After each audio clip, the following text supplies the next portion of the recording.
বিসমিল্লাহির রহমানির রহিম। সুপ্রিয় দর্শক মণ্ডলী, আশা করি সবাই ভালো আছেন।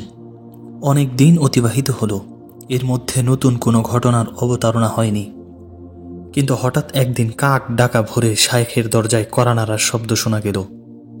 দরজায় তখন হজরত শিবলি রাহিমাহুল্লাহ ছিলেন। তিনি দরজা খুলে দেখলেন আগন্তুক একজন ভদ্র মহিলা। তার গোটা দেহ কালো কাপড়ে আবৃত। শিবলি রাহিমাহুল্লাহ জিজ্ঞেস করলেন, আপনার পরিচয় কি? কোত্থেকে এসেছেন আপনি? ভদ্রমহিলা বললেন, আপনার শায়েখকে বলুন তার ফেলে আসা প্রেম কাহিনীর স্মৃতি বিজড়িত খ্রিস্টান মেয়ে তার খেদমতে উপস্থিত, আর আমি তার প্রেম ভিখারিণী, এটাই আমার পরিচয়। এ সংবাদ শোনা মাত্রই শায়েখের দেহে কম্পন শুরু হলো। অতপর অতি কষ্টে নিজেকে স্বাভাবিক অবস্থায় ফিরিয়ে এনে মহিলাকে ভিতরে আসার অনুমতি দিলেন। আগন্তুক ভদ্র মহিলা আবু আবদুল্লাহ উন্দুলুসি রহিমাহুল্লাহকে দেখা মাত্র তার দু চোখ বেয়ে অশ্রু বন্যা বইতে লাগল। কান্নার আওয়াজ গলার মধ্যে আটকে গেল। দম বন্ধ হয়ে মারা যাওয়ার উপক্রম হল। শায়েখও তার অবস্থা দেখে হতভাগ। ভাবছেন, দূর দূরান্তের দুর্গম মরু প্রান্তর পেরিয়ে অচেনা এই শহরে তার আগমন কি করে সম্ভব হলো। যে গল্পে হৃদয় কাঁদে, এটি শায়েখ আবু আবদুল্লাহ উন্দুলুসি জীবনের হৃদয় বিদারক ঘটনা। যিনি ছিলেন একজন মহান সাধক, একাধারে কোরআনের হাফেজ ও শাইখুল মাশায়েখ, কিন্তু একটি পরনারীর আসক্তির কারণে তাকে সম্মানজনক স্থান থেকে বিচ্যুত করেছিল। সম্মানিত দর্শক মণ্ডলী, এই গল্পের মাধ্যমে আবু আবদুল্লাহ উন্দুলুসির জীবনের খুঁটিনাটি আমি আপনাদের মাঝে তুলে ধরব। তাহলে চলুন শুরু করি। হিজরি ৩য় শতক ছুঁই প্রায়। জ্ঞান বিজ্ঞান শিক্ষা সংস্কৃতি ও সভ্যতার প্রাণকেন্দ্র তখন বাগদাদ। সেই বাগদাদেরই এক মহান সাধক আবু আবদুল্লাহ উন্দুলুসি। তিনি ছিলেন শাইখুল মাশায়েখ। আক্ষরিক বিদ্যায় তার দৃষ্টান্ত যেমন বিরল, তেমনি আধ্যাত্মিক জ্ঞানে তিনি ছিলেন যুগশ্রেষ্ঠ ব্যক্তিত্ব। তার ধীর শক্তি ছিল অসাধারণ। পবিত্র কোরআনের হাফেজ তো ছিলেনই বটে, হাদিস বর্ণনাকারীদের নাম সহ ৩০,০০০ হাদিস তার মুখস্থ ছিল। তার কণ্ঠে ছিল মধুর আকর্ষণ। তিনি সুললিত কণ্ঠে যখন পবিত্র কুরআন পাঠ করতেন, আবাল বৃদ্ধ বনিতারা তখন তন্ময় হয়ে তা শ্রবণ করত। তার এক একটি কথা, এক একটি বাণী মানব হৃদয় কেড়ে নিত। আন্দোলিত হতো শ্রোতাদের দেহ মন, ফলে তাদের হৃদয় সিংহাসনে স্থান পেত আল্লাহ ও তদীয় রাসূলের অকৃত্রিম প্রেম, অফুরন্ত ভালোবাসা। বাগদাদের এই মহান বুজুর্গ আবু আবদুল্লাহ উন্দুলুসি এর আদি নিবাস স্পেনে, এজন্য তাকে শায়েখে স্পেন বলে ডাকা হতো। তার উসিলায় গোটা ইরাকে আবাদ হয়েছিল হাজার হাজার খানকাহ, প্রতিষ্ঠিত হয়েছিল শত শত সহস্র মসজিদ মাদ্রাসা। তার ভক্ত মুরিদের সংখ্যা ছিল ১২,০০০-এর অধিক। তার নুরানি চেহারা, ফেরেশতা সুলভ আচরণ, অনুসরণীয় আমল আখলাক যেই কোনো দর্শককে মুগ্ধ করত। তৎকালীন সেই স্বর্ণযুগে শায়েখ স্পেনিশি ছিলেন বাগদাদ তথা গোটা ইরাকবাসীদের অন্যতম রাহনুমা, সরল পথ প্রদর্শনকারী। কিন্তু এত কিছুর পরও বাগদাদের এই মহান তাপসের জীবনে অতিবাহিত হয়েছে এমন এক দুঃসময়, যা ভাবতে কেবল অবাকই লাগে না, গা পর্যন্ত শিহরিয়ে ওঠে। কণ্ড বেয়ে মনের অজান্তেই গড়িয়ে পড়ে দো ফোঁটা তপ্ত অশ্রু।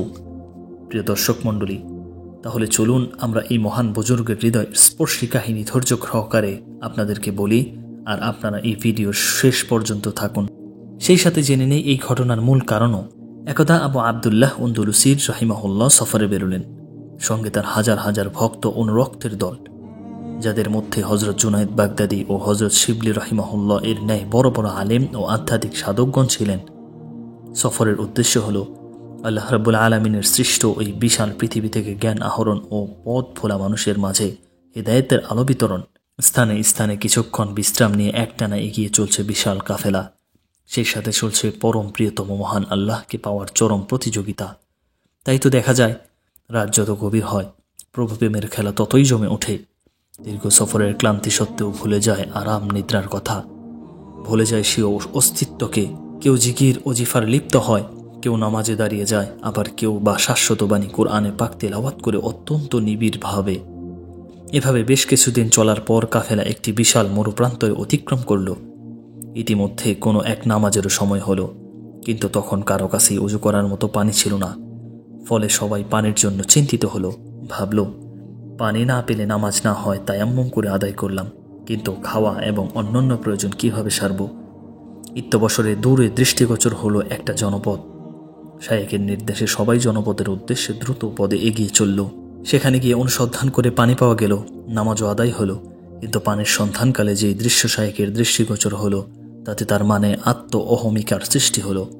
স্রষ্টাকে ভুলে সৃষ্টির পূজা অর্চনায় লিপ্ত সেখানকার লোকদেরকে দেখে তিনি মনে মনে ভাবলেন, তাদের তুলনায় আমি কতই না উৎকৃষ্ট। তারা সৃষ্টির উপাসনা করে আর আমি স্রষ্টার ইবাদত করি। তারা সৃষ্টির প্রতি ভক্তি শ্রদ্ধা নিবেদন করে আর আমি পরম প্রিয়তম মহান আল্লাহর প্রতি নিবেদন করি হৃদয়ের সমস্ত প্রেম ও ভালোবাসা। সুতরাং তাদের চেয়ে আমি শতগুণে শ্রেষ্ঠ, এতে কোনো সন্দেহ নেই। মোহতারাম বন্ধুগণ, আবদুল্লাহ আন্দলুসি যা বলছেন, যা ভেবেছেন তা ঠিকই আছে। কেননা পীর বুজুর্গ কেন একজন সাধারণ মুসলমান লক্ষ কোটি কাফেরের চেয়ে শতগুণে শ্রেষ্ঠ।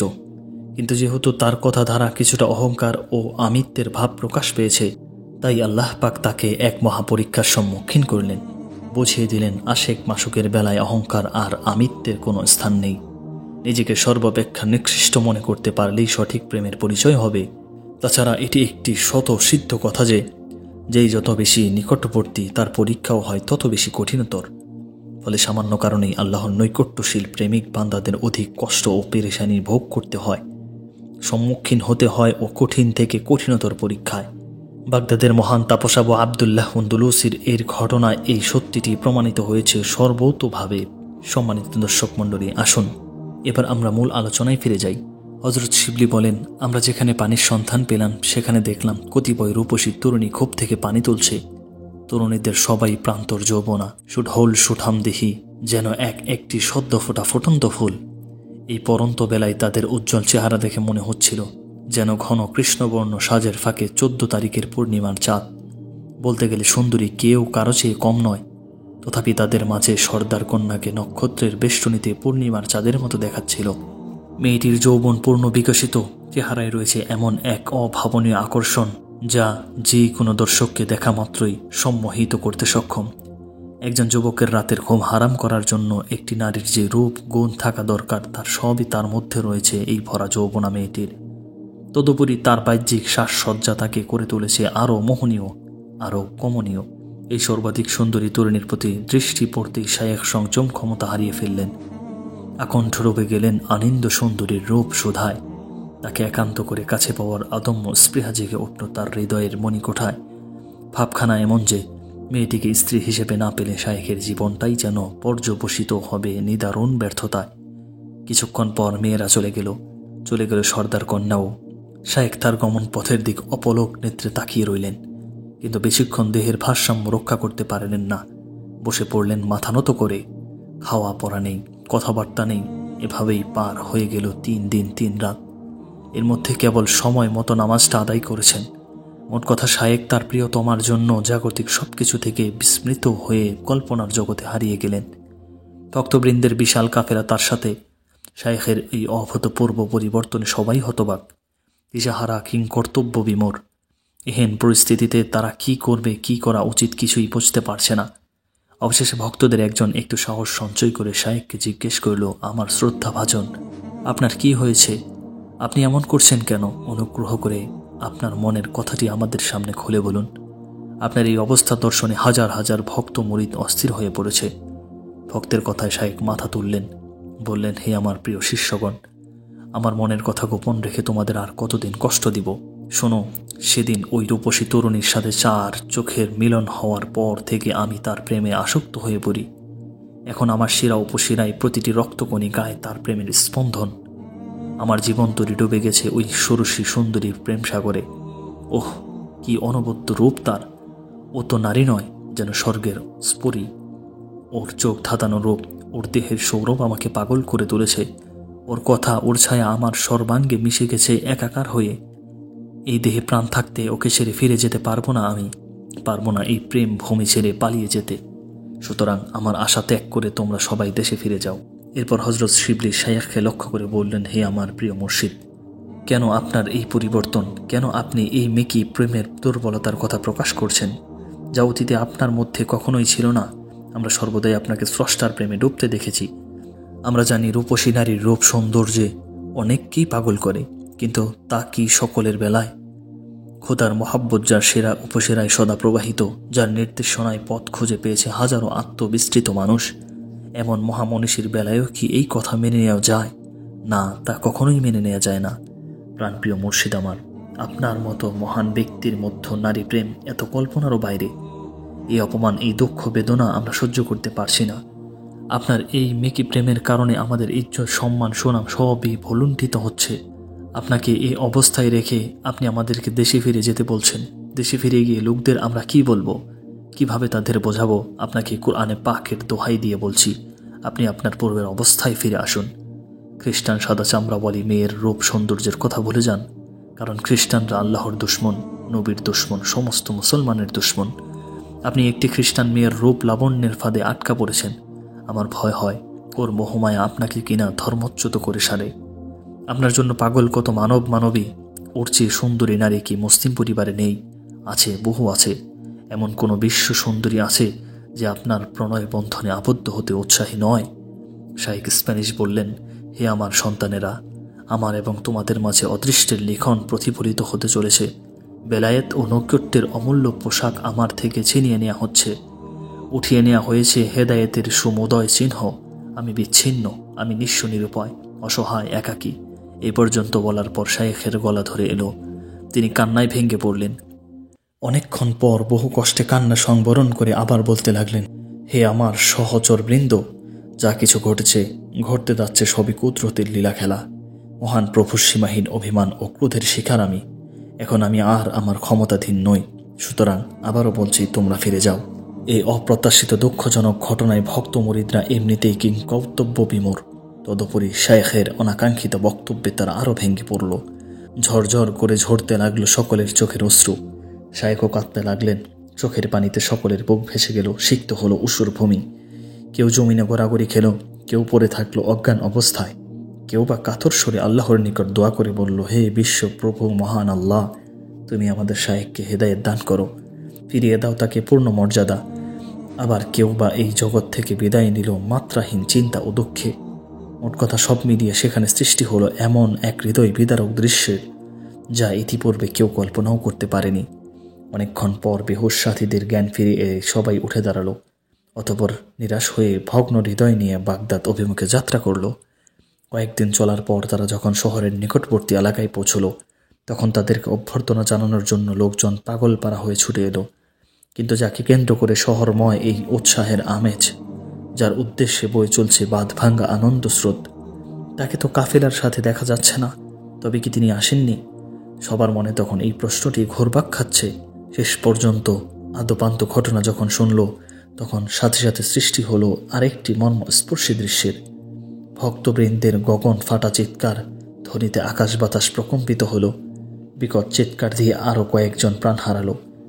বাকিরা ক্রন্দনরত অবস্থায় বিনীত প্রার্থনা করে বলল, হে দয়াময় প্রভু, তুমি আমাদের শায়েখকে সহজ সরল ও সঠিক পথের সন্ধান দাও। আবারও বেঁধে নাও তাকে আপন প্রেমের ডোরে। খোদা হে, এক সময় তো শায়েখ ছিলেন তোমারই প্রেমের দেওয়ানা। আমরা যে তোমার প্রেম সাধনার পথ পেয়েছি, সে তো তারই ঐকান্তিক শ্রেষ্ঠার বদৌলতে। তারই দীক্ষার ফলে আজ আমরা তোমার পথের পথিক। দুহাত তুলে তোমার কাছে মোনাজাত করার তৌফিক যে তুমি দিয়েছ, সে তো তারই মেহনতের ফসল। তাই তোমার শাহী দরবারে সবিনয় আর্জি পেশ করছি, আমাদের শায়েখকে ভ্রান্ত পথ থেকে ফিরিয়ে আনো।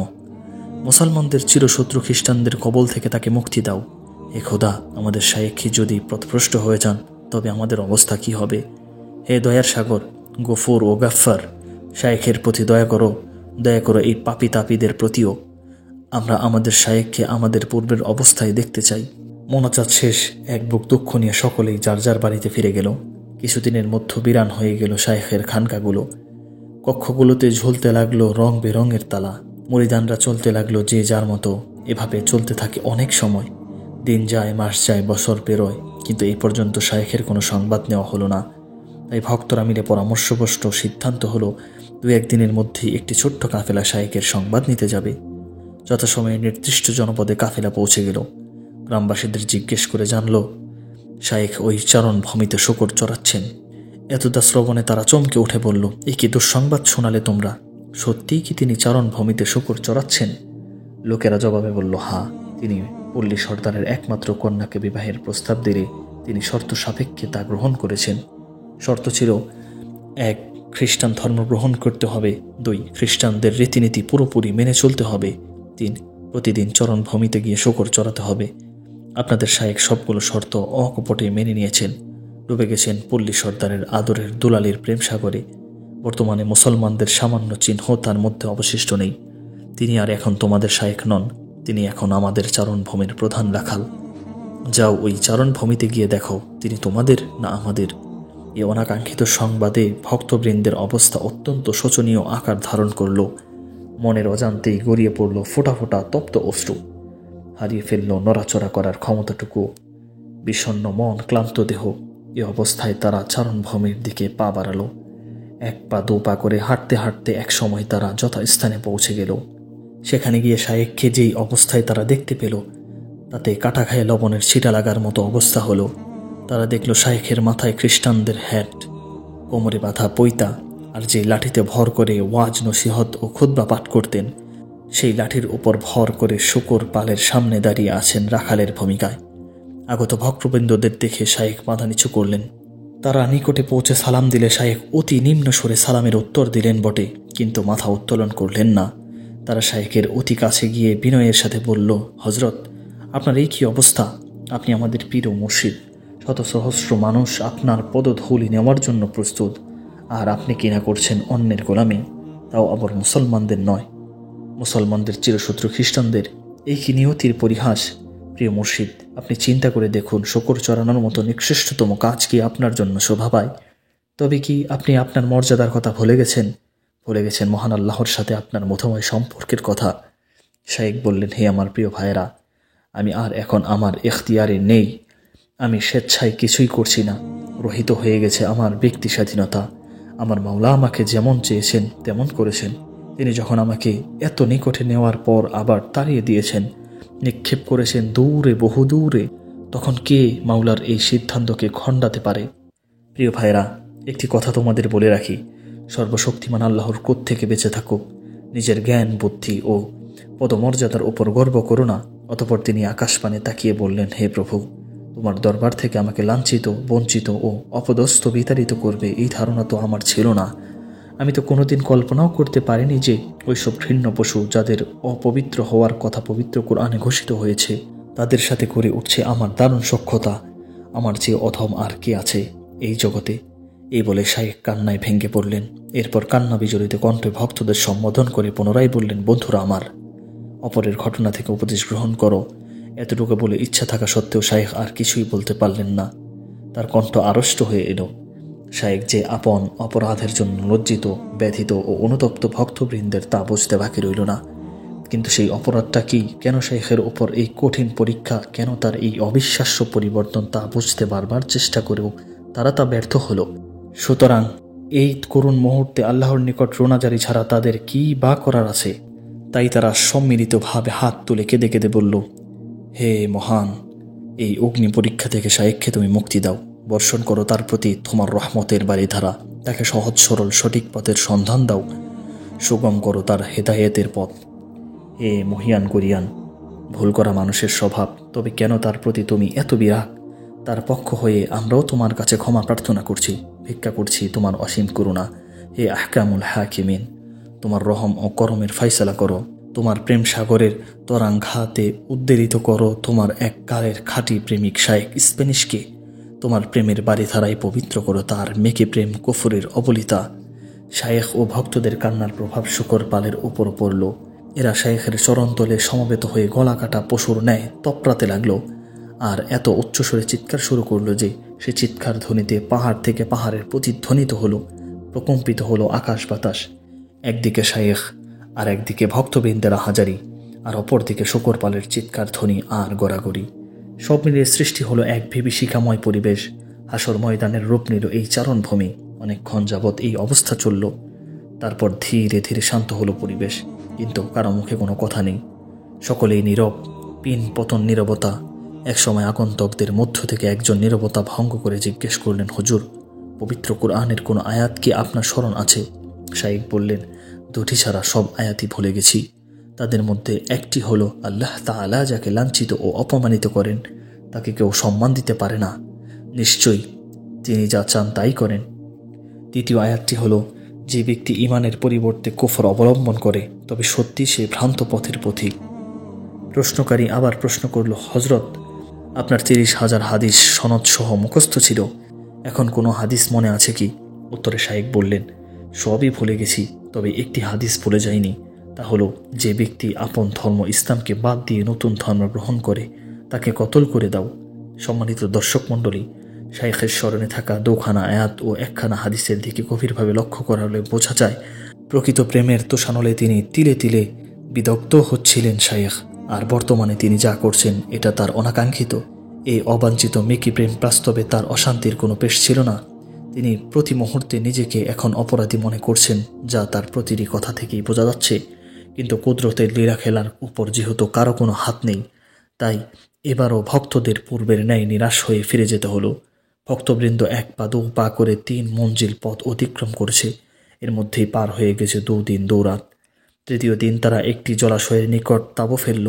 বিষণ্ণ মনে বসে বসে ভাবতে লাগল, হায়, দেশে ফিরে আমরা শত সহস্র ভক্তকে কি জবাব দিব, কি বলে সান্ত্বনা দেব তাদেরকে? তারা তো বড় আশা নিয়ে আমাদের পথ চেয়ে আছে, কিন্তু তাদের শ্রদ্ধাভাজন সেই শায়েককে তো নিয়ে যেতে পারলাম না। আল্লাহর কি অপার মহিমা!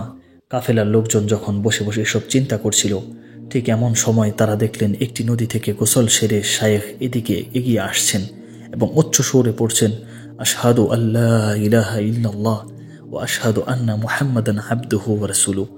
আমি সাক্ষ্য দিচ্ছি যে আল্লাহ ছাড়া আর কোনো মাবুদ নেই।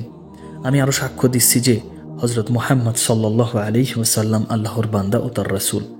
শায়েখের এই অবস্থা দেখে কাফেলার লোকজন কি পরিমাণ আনন্দিত হয়েছিল তার অনুমান সেই করতে পারবে যে ইতিপূর্বে তাদের দুঃখের অনুমান করতে পেরেছেন। ভক্তরা জিজ্ঞেস করল, হুজুর, আপনার এই পরীক্ষার পিছনে বিশেষ কোনো কারণ ছিল কি? তিনি বললেন, হ্যাঁ, আমি যখন ওই গ্রামে মূর্তি পূজক ও ক্রুশ পূজকদেরকে আল্লাহ ব্যতীত অন্য বস্তুর পূজা করতে দেখলাম, তখন আমার মনে অহংকার আসলো যে তাদের চেয়ে আমরা কতই না ভালো। আমরা তাওহীদে বিশ্বাসী, ইবাদতের উপযুক্ত একমাত্র আল্লাহকেই মনে করি। আর ওরা কত বড় হতভাগা যে সর্বদা নির্জীব পদার্থের উপাসনায় বিভোর থাকে। কেন, ওরা কি এতটুকু বোঝে না যে প্রাণহীন এইসব জড় পদার্থ কোনো কিছু করার ক্ষমতা রাখে না? এদের বিবেক কি একবারও এই কথায় সাড়া দেয় না? মোট কথা, আমার এই 7-5 ভাবনা অহমিকা ও আত্মগম্ভীরতার রূপ ধারণ করল, যা আল্লাহর কাছে অত্যন্ত ঘৃণিত ও অপছন্দনীয় ছিল। ফলে সাথে সাথে অদৃশ্য থেকে আওয়াজ ভেসে এলো, হে আবু আব্দুল্লাহ, এই ঈমান ও তাওহীদ তোমার সৌন্দর্য কিংবা বলে অর্জিত হয়নি। এগুলোর মধ্যে তোমার কর্তৃত্ব বলতে কিছুই নেই। এটা শুধু আমার অনুগ্রহ ও দয়ার ফল। আমার কৃপা দৃষ্টি তোমার প্রতি বর্ষিত না হলে এইসবের কিছুই পেতে না তুমি। যদি তুমি বিশ্বাস না করো তবে এখনই এর প্রমাণ নাও। এই অদৃশ্য আওয়াজ শেষ হওয়ার সাথে সাথে আমি অনুভব করলাম আমার হৃদয় চিরে প্রাণীর মতো কি যেন একটা উড়ে গেল। প্রকৃতপক্ষে এটাই ছিল আমার ঈমান। যা হোক, এরপর কাফেলার লোকজন আপন শায়েখকে নিয়ে বাগদাদ অভিমুখে রওনা দিল। এই সংবাদ পেয়ে কেবল আপামর জনসাধারণই নয়, বাদশাহ পর্যন্ত উষ্ণ অভ্যর্থনা জানানোর জন্য এগিয়ে এলেন। সকলের চেহারায় ফুটে উঠল আনন্দের ঝলক, চোখের কোণে ভরে গেল অব্যক্ত আনন্দের আশুতে। শায়েখ পূর্ব কাজে মনোনিবেশ করলেন দ্বিগুণ উদ্যমের সাথে। খুলে গেল সকল খানকার তারাবদ্ধ কক্ষগুলো। পুরোদমে শুরু হলো দর্স, তাদরিস, ওয়াজ নসিহত ও আত্মশুদ্ধির যাবতীয় কার্যক্রম। শায়েখ ফিরে গেলেন তার বিস্তৃত ইলম। ভক্তবৃন্দের সংখ্যা বৃদ্ধি পেতে লাগল দ্রুত গতিতে। দেখতে দেখতে 40,000-এর কোঠায় পৌঁছে গেল মুরিদানের সংখ্যা। অনেক দিন অতিবাহিত হলো, এর মধ্যে নতুন কোনো ঘটনার অবতারণা হয়নি। কিন্তু হঠাৎ একদিন কাক ডাকা ভরে শায়েখের দরজায় কড়া নাড়ার শব্দ শোনা গেল। দরজায় তখন হযরত শিবলি ছিলেন। তিনি দরজা খুলে দেখলেন আগন্তুক একজন ভদ্র মহিলা। তার গোটা দেহ কালো কাপড় আবৃত। শিবলি জিজ্ঞেস করলেন, আপনার পরিচয় কি? কোত্থেকে এসেছেন আপনি? ভদ্রমহিলা বললেন, আপনার শায়েখকে বলুন তার ফেলে আসা প্রেম কাহিনীর স্মৃতি বিজড়িত খ্রিস্টান মেয়ে তার খেদমতে উপস্থিত, আর আমি তার প্রেম ভিখারিনী, এটাই আমার পরিচয়। এই সংবাদ শোনা মাত্রই শায়েখের দেহে কম্পন শুরু হলো। অতঃপর অতি কষ্টে নিজেকে স্বাভাবিক অবস্থায় ফিরিয়ে এনে মহিলাকে ভেতরে আসার অনুমতি দিলেন। আগন্তুক ভদ্রমহিলা আবু আবদুল্লাহ উন্দুলুসিকে দেখা মাত্র তার 2 চোখ বেয়ে অশ্রুর বন্যা বইতে লাগল। কান্নার আওয়াজ গলার মধ্যে আটকে গেল। দম বন্ধ হয়ে মারা যাওয়ার উপক্রম হলো। শায়েখও তার অবস্থা দেখে হতবাক। ভাবছেন, দূর দূরান্তের দুর্গম মরুপ্রান্তর পেরিয়ে অচেনা এই শহরে তার আগমন কি করে সম্ভব হলো, তাও আবার এই কাক ডাকা ভরে। নীরব উভয়ে, কারো মুখে কোনো কথা নেই। কিছুক্ষণ পর ভদ্রমহিলা একটু শান্ত হলে শায়েখী নীরবতা ভঙ্গ করে জিজ্ঞেস করলেন, কি খবর তোমার? কিভাবে এখানে এলে? কে সেই মহান ব্যক্তি যিনি তোমাকে পথ দেখিয়ে নিয়ে এসেছেন? ভদ্রমহিলা বললেন, হে প্রাণাধিক প্রিয়তম, সেদিন যথাসময়ে আপনার ফিরে না আসায় আমি অস্থির হয়ে পড়ি। সময়ের তালে তালে সেই অস্থিরতা ভয়াবহ রূপ ধারণ করে। শেষ পর্যন্ত খোঁজ নিয়ে যখন জানলাম সত্যিই আমার মনের মানুষটি বিদায় নিয়ে চলে গেছেন, তখন আমার অস্থিরতা শতগুণে বৃদ্ধি পেল। শুরু হলো হৃদয়ে প্রলয়ঙ্করী ঝড়, যে ঝড় দুমড়ে মুচড়ে দিয়ে গেল আমার অস্তিত্ব। হে প্রিয়তম, বলুন তো, আমি আমার জীবন, যৌবন, দেহ, মন, মান, সম্ভ্রম সবই কি আপনার চরণতলে সঁপে দেইনি? আপনার নির্দেশে আমি অগ্নিসাগরেও ঝাঁপ দিতে রাজি। তারপরেও কেন আপনি আমাকে ফেলে চলে এলেন? প্রেমাস্পদ আমার, আমি একজন অবলা অসহায় নারী। এমন কি আছে যে আপনার সন্ধানে আমাকে নিয়ে ঘুরে ফিরবে দেশ থেকে দেশান্তর? আপনি চলে আসার পর আমার দুঃখের রজনী কেবল দীর্ঘই হতে থাকে। ভুলে যাই খাওয়া পড়ার কথা, ভুলে যাই বিছানায় পিঠ লাগিয়ে নিদ্রায় যাওয়ার কথা। রাত দিন আমার কাছে বরাবর হয়ে গেল। ফলে শেষ পর্যন্ত আমার অস্থির উপর চর্মের আবরণই ছাড়া আর কিছুই অবশিষ্ট থাকল না। প্রিয়তম, আপনার সাথে সাক্ষাতের সম্ভাব্য কোনো পথ তখন আমার সামনে খোলা ছিল না, কিন্তু মন তবুও বলছিল তোমার স্বপ্ন একদিন বাস্তবায়িত হবে। সুহাসিনী ভোরের আলো অবশ্যই দেখতে পাবে। অবচেতন মনের কুঠুরিতে কুদরতের সেই হাতছানির ইঙ্গিত আমি পেয়েছি। প্রিয়, গতরাতে আমার অবস্থা কেন জানি আরও শোচনীয় হয়ে পড়ল। অসহ্য যন্ত্রণায় ছটফট করতে লাগলাম। অবশেষে প্রভুর সকাশে কাকুতি মিনতি করে বললাম, হে দয়ার সাগর, হে পরম করুণাময়, আমি অসহায় দুর্বল এক নারী, আমি অবলা, আমি শক্তিহীন। প্রিয়তমের বিরহ যন্ত্রণা যে আমি আর সইতে পারছি না। হে বিভো, যার কাছে সমর্পণ করেছি আমার হৃদয় মন, যার চরণে নিবেদন করেছি জীবন, যৌবন, ধন, মান, সর্বস্ব, মৃত্যুর পূর্বে একবার হলেও যেন তার সাক্ষাৎ আমার নসিব হয়। প্রার্থনা শেষে কখন যে ঘুমিয়ে পড়ি টের পাইনি। হঠাৎ স্বপ্নে দেখি সর্বময় মানবীয় গুণের অধিকারী এক ভদ্রলোক আমার সামনে দণ্ডায়মান। তিনি আমাকে বললেন, শায়েখ স্প্যানিশের প্রতি তোমার ভালোবাসা অকৃত্রিম। তার প্রেমে তুমি পাগল পারা ঠিকই, কিন্তু তার স্নেহ পরশ, প্রেম, প্রীতি তথা সান্নিধ্য পেতে হলে তোমাকে ইসলাম ধর্ম কবুল করতে হবে। তোমার প্রেমে পড়ে শায়েখ যেমন শান্তির ধর্ম ইসলাম ত্যাগ করেছিলেন, ঠিক তেমনি তোমাকেও পৌত্তলিকতার বিশ্বাস ছাড়তে হবে তৃত্ববাদের ভ্রান্ত মতবাদ। তবেই তোমার মনোবাঞ্ছা পূর্ণ হওয়া সম্ভব। আমি লোকটিকে জিজ্ঞেস করলাম, ইসলাম কাকে বলে? লোকটি জবাবে বললেন, ইসলাম হলো এই কথা মনে প্রাণে বিশ্বাস করা যে উপাসনার উপযুক্ত একমাত্র আল্লাহ, তিনি ব্যতীত আর কোনো উপাস্য নেই, এবং হজরত মুহাম্মদ মুস্তাফা সাল্লাল্লাহু আলাইহি ওয়াসাল্লাম তার বান্দা ও তার রাসূল। আমি বললাম, আপনার সব কথা আমি মানতে প্রস্তুত আছি, কিন্তু তার পদসেবায় কোন দিন কিভাবে পৌঁছানো সম্ভব জানি না। তিনি কোথায় আছেন, কেমন আছেন, বড় কথা হলো কেই বা আমাকে সেথায় পৌঁছে দিবে। মহানুভব লোকটি বললেন, কিছুক্ষণের জন্য তোমার চক্ষু বন্ধ করো এবং তোমার হাত আমার হাতে রাখো। আমি মনে মনে তাকে ধন্যবাদ দিয়ে তার নির্দেশ পালন করলাম। তিনি আমাকে নিয়ে কয়েক কদম হাঁটলেন, তারপর বললেন, চোখ খোলো। আমি চোখ খুলে অবাক হলাম। ধারণা করলাম এটা বাগদাদ শহর হবে, কারণ বাগদাদ সম্পর্কে পূর্বে যা শুনেছি সেই দৃশ্যই তখন আমার চোখের সামনে ভাসছিল। ইতিমধ্যে হৃদয়বান লোকটি আপনার খানকা শরীফের দিকে ইঙ্গিত করে বললেন, এটাই শায়েখ স্প্যানিশের হুজরাখানা, ওখানে গিয়ে মনের কথা ব্যক্ত করো, আর আমার ব্যাপারে বলবে যে আপনার বন্ধু খিজির আপনাকে সালাম পাঠিয়েছেন। প্রিয়তম, এ দাসী আপনারই, সে আপনার চরণতলে জীবন উৎসর্গ করে ধন্য হতে চায়। তৃত্ববাদের ভ্রান্ত মতবাদ ত্যাগ করেছি, আশ্রয় নিতে এসেছি ইসলামের সুশীতল ছায়ায়, এসেছি আমার প্রাণধিক প্রিয়ের সেবা করে নির্ভেজাল প্রেমের পরিচয় দিতে। সুতরাং অনুগ্রহপূর্বক অবিলম্বে আমাকে মুসলমান বানিয়ে আপনার চরণ সেবা করার সুযোগ দিন। শায়েখ তাকে মুসলমান বানালেন। তারপর তার জন্য একটি সুন্দর ও নিরাপদ কামরা নির্বাচন করে বললেন, জীবনের বাকি দিনগুলো এখানে থেকে আল্লাহর প্রেম ও সাধনায় অতিবাহিত করতে চেষ্টা করো।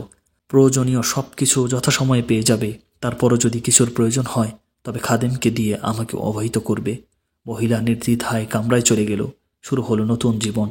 এখন তার একমাত্র সাধনা আল্লাহর সান্নিধ্য লাভ। যেহেতু জীবনের একটা বিরাট অংশ কেটে গেছে তৃত্ববাদ ও ভ্রান্ত মতবাদের উপর, জীবনে আর কদিনই বা অবশিষ্ট আছে, তাই তিনি আহার নিদ্রার কথা ভুলে গিয়ে আল্লাহর প্রেম সাধনার মাধ্যমে অতিবাহিত করতে লাগলেন দিবা রজনী। এখন তার শ্বাস প্রশ্বাসে শুধু পরম প্রেমময় মাবুদের স্মরণ। প্রতিটি শিরা উপশিরায় কেবল তারই প্রেমের জোরালো স্পন্দন। অল্পদিনের মধ্যে ভদ্রমহিলা আধ্যাত্মিক জগতে কল্পনাতীত উন্নতি লাভ করলেন, কিন্তু কঠিন পরিশ্রমের ফলে অতিশয় দুর্বল হয়ে পড়লেন। সেই ভরা যৌবনময় আবেদনময়ী কুসুম কোমল নিঢল দেহ আজ কঙ্কাল সার। অপরিচিত কেউ দেখলে ভয়ে আটকে উঠবে। এভাবে চলতে চলতে শেষ পর্যন্ত মৃত্যু শয্যায় শায়িত হয়ে আল্লাহর স্মরণের পাশাপাশি শাইখের সাথে সাক্ষাতের জন্য ব্যাকুল হয়ে উঠলেন। মনে মনে বললেন, হায়, যার বিরহ বেদনা সইতে না পেরে আত্মীয় স্বজন, বন্ধু বান্ধব, দেশ ধর্ম ত্যাগ করে পালিয়ে এলাম এই সৌদৃঢ় মায়াপুরীতে। জীবনে কি একটি বারের জন্য তার দেখা পাবো না? এই কি ভাগ্যের লিখন! হায়, ভুল তো আমারই। আমি তো আমার দুরবস্থার কথা কখনো তাকে অবহিত করিনি। ভদ্রমহিলা জীবনের শেষ লগ্নে এসে খাদেমকে দিয়ে এই বলে সংবাদ পাঠালেন যে, তুমি গিয়ে শায়েখকে বলো তিনি যেন এই হতভাগিনীকে এক নজর দেখে যান। খাদেমকে তিনি আরও বললেন, শায়েখ যদি কারণ জিজ্ঞেস করেন তবে বলবে খোদার ভয় এবং আপনার বিরহ যন্ত্রণাই তাকে মৃত্যুর দুয়ারে পৌঁছে দিয়েছে। তার শেষ নিঃশ্বাসটুকু ইন্তেজার করছে শুধু আপনাকে এক নজর দেখার জন্য। শায়েখ সংবাদ পেয়ে কাল বিলম্ব না করে এখানে এসে উপস্থিত হলেন। তাকে দেখে শায়েখ অশ্রু সংবরণ করতে পারলেন না। ভদ্রমহিলা শায়েখের আগমন টের পেয়ে অপলক নেত্রে শায়েখের দিকে তাকিয়ে রইলেন। মনে হলো যেন হাজার বছরের না বলা কথাগুলো কয়েক মুহূর্তে বলে যাচ্ছেন। উভয়ের মাঝে বাহ্যিক পর্দার অন্তরাল থাকলেও একে অপরের হৃদয়ের ভাষা বুঝতে উহা কোনো ব্যাঘাত সৃষ্টি করছে না। ভদ্রমহিলার চোখ থেকে তখন অঝোর ধারায় অশ্রু ঝরছে। কিছুতেই তিনি অশ্রু সংবরণ করতে পারছেন না। অবশেষে ক্ষীণ কণ্ঠে বলেই ফেললেন, হে নির্দয় নিষ্ঠুর অশ্রু, বিদায় বেলায় প্রিয়তমকে নয়ন ভরে এক নজর দেখতে দাও। তারপর তুমি যত ইচ্ছা প্রবাহিত হও, তাতে আমার কোনো দুঃখ থাকবে না কোনো বাধাও। অতঃপর ভদ্রমহিলা বহু কষ্টে শায়েখ স্প্যানিশকে সালাম দিতে সক্ষম হলেন। শায়েখ কান্না বিজড়িত কণ্ঠে সালামের জবাব দিয়ে বললেন, চিন্তা করো না, চিরশান্তির জায়গা বেহেশতের মধ্যে অতি সত্বর তোমার আমার মিলন হবে ইনশা আল্লাহ। এই কথা শোনার সাথে সাথে ভদ্রমহিলার ঠোঁটে এক চিলতে মধুর হাসি দেখা গেল। পরক্ষণেই এই বিশ্বজগতের মায়াজাল ছিন্ন করে পরপারে পাড়ি জমালেন, চলে গেলেন অনন্তের পথে। ইন্না লিল্লাহি ওয়া ইন্না ইলাইহি রাজিউন। স্নেহময়ী প্রেয়সীর বিয়োগ ব্যথায় শায়েখ স্প্যানিশও জ্ঞান হারালেন। চোখের কোণে দেখা গেল 2 ফোঁটা অশ্রু। তার সফরের পথ সংক্ষিপ্ত হয়ে এলো। কয়েকদিন পর তিনিও এই ধরাধাম ত্যাগ করে চিরবিদায় গ্রহণ করলেন। ইন্না লিল্লাহি ওয়া ইন্না ইলাইহি রাজিউন। হযরত শিবলি বললেন, কয়েকদিন পর আমি স্বপ্নে দেখলাম আবু আবদুল্লাহ আন্দলুসি বিশাল বিস্তীর্ণ সবুজ শ্যামল উদ্যানে উপবিষ্ট, তার চারপাশে 7 জন আয়তলোচনা হুর দাঁড়িয়ে, যাদের রূপ সৌন্দর্য সূর্যের আলোকেও স্নান করে দেয়। তাদের মধ্যে সবচেয়ে বেশি সুন্দরী যে মেয়েটি এবং যার সাথে শায়েখ সর্বপ্রথম বিবাহ বন্ধনে আবদ্ধ হন, তিনি হলেন সেই মেয়ে যার প্রেমে একসময় তিনি পাগলপাড়া ছিলেন, যার রূপের মোহ তাকে করেছিল বিভ্রান্ত ও ধর্মচ্যুত। প্রিয় দর্শক মণ্ডলী, আল্লাহ পাক গর্ব অহংকার মোটেও পছন্দ করেন না। প্রিয় নবী সাল্লাল্লাহু আলাইহি ওয়াসাল্লাম গর্ব অহংকারকে আখবাসুল খাবায়েস তথা জঘন্যতম ঘৃণ্য বস্তু বলে আখ্যায়িত করেছেন। এত বড় একজন আল্লাহর ওলির মারাত্মক দুর্ঘটনার কঠিন পরীক্ষার মুখোমুখি হওয়া, তাও কিন্তু এই অহংকারের ফলেই হয়েছে।